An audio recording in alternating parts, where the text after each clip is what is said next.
বাংলাদেশের বিপক্ষে ৩ ম্যাচের টি-20 সিরিজ খেলতে আসছে নেদারল্যান্ডস। আগামী ৩০ আগস্ট শুরু হচ্ছে সিরিজের প্রথম ম্যাচ। এশিয়া কাপের আগে ঝালিয়ে দেখতে এই সিরিজ বেশ গুরুত্বপূর্ণ বাংলাদেশের জন্য।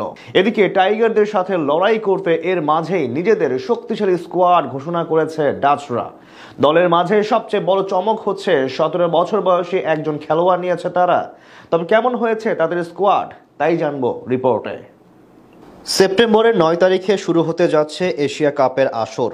তবে টুর্নামেন্টের প্রস্তুতি নিতে বাংলাদেশ তড়িঘড়ি করে দাওয়াত দিয়েছে নেদারল্যান্ডসকে। টেস্ট খেলুড়ে কোনো দেশকে না পেয়েই শেষ পর্যন্ত এই সিদ্ধান্ত নেয় বিসিবি।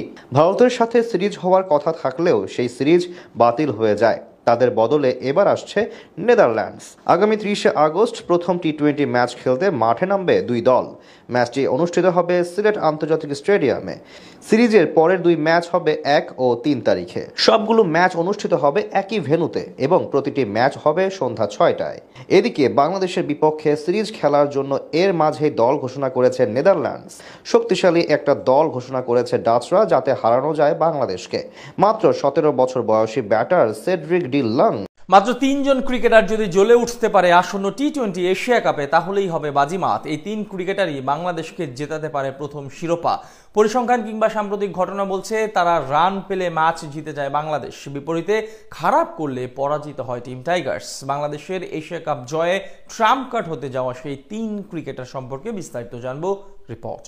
দরজায় কড়া নাড়ছে ২০২৫ টি-20 এশিয়া কাপ, যেখানে শিরোপা জয়ের লক্ষ্যে বেশ ভারসাম্যপূর্ণ এক স্কোয়াড ঘোষণা করেছে টাইগার টিম ম্যানেজমেন্ট। এবার দল নিয়ে খুব বড় ধরনের পরীক্ষা নিরীক্ষার দিকে আগায়নি নির্বাচকরা। যোগ্য ১৫ জন টিকিট পেয়েছেন সংযুক্ত আরব আমিরাতের। তবে সেখান থেকে ৩ জন এমন ক্রিকেটার আছেন টুর্নামেন্টে দলগতভাবে ভালো করতে হলে যাদের অবদান রাখতে হবে সামনে থেকে। তাই তাদের উপর অনেকাংশেই নির্ভর করছে টাইগারদের সাফল্য।